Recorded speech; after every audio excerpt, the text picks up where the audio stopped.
What is up YouTube, Instructify here. Today I'm going to be showing you guys how you guys can stop Valorant from freezing your entire PC and your entire screen. So if this is a problem you're facing, let's say when you're opening Chrome or your any other browser, it is freezing the whole PC, then you're on the right video. Because if you restart your PC on with the button every time, it decreases the life of your PC. So in order to fix it, all you have to do is follow my few steps.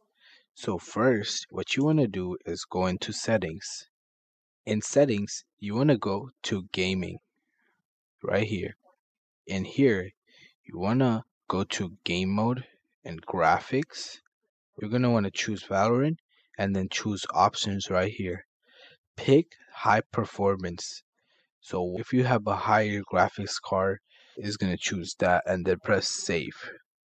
Now after that, you want to cross out of settings.